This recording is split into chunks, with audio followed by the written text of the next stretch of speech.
Hello guys, good morning! Ano kaya ang lulutuin ni Jomar Viloria Channel dito sa talbos ng kalakabasan niya? Ayan, abangan nyo guys!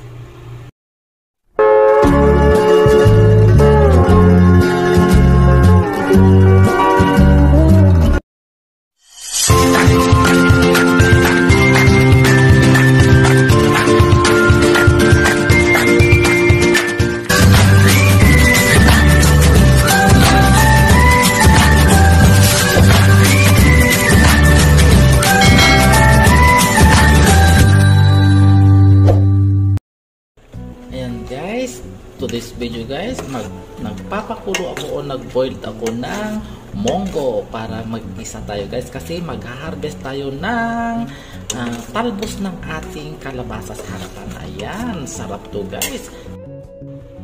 So yan guys, ito yung aking na-harvest na guys, talbos ng aking squash sa harapan. Ayan, ito ang sasahog natin sa monggo. Ayan, masarap to guys. So ayan, first ever ngayong year na mag-uulam ako ng talbos ng aking kalabasa. Ayan, marami akong nakakuha guys. So kaya nagpakulo ako ng monggo. Ayan, masarap to. Marami na naman akong makakain. Hello guys, ayan, luto na yung ating monggo. Ang ganda ng pagkaluto niya, oh. Diba? Sarap. Ayan, so magigisa na tayo guys.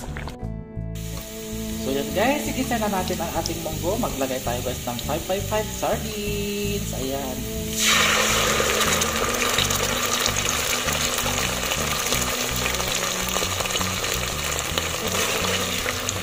Kapag nagigisa ako guys ng monggo, naglalagay ako ng sardinas para masarap. And then maglalagay tayo guys ng konting sabaw.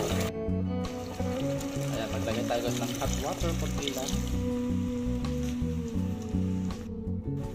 And ilalagay na natin yung ating monggong pinakuluan natin kanina. Ayan, sorry. Yummy.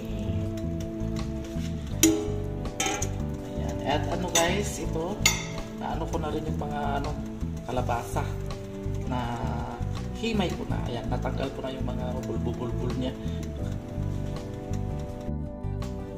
And yan guys, maglalagay din tayo guys ng chili. Panghang to guys, manghang. Then mag-a-add din tayo guys ng fish sauce or yung tawag nito, patis. Para masarap. Instead na asin ang lagay natin, patis, mas masarap.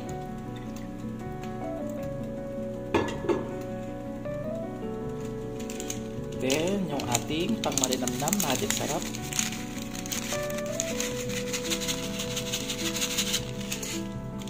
Saka haluin natin para kapag kumulo, ayan na, lalagay na natin mamaya yung ating talbos ng kalabasa. So yan guys, lagay na natin yung ating kalabasa. Harvest natin from our garden. Ayan, fresh. Sarap, munggo. Ayan, takpan natin guys. Ayan, lubog natin para madaling maluto. Ayan. Sarap ng aking ulam ngayon.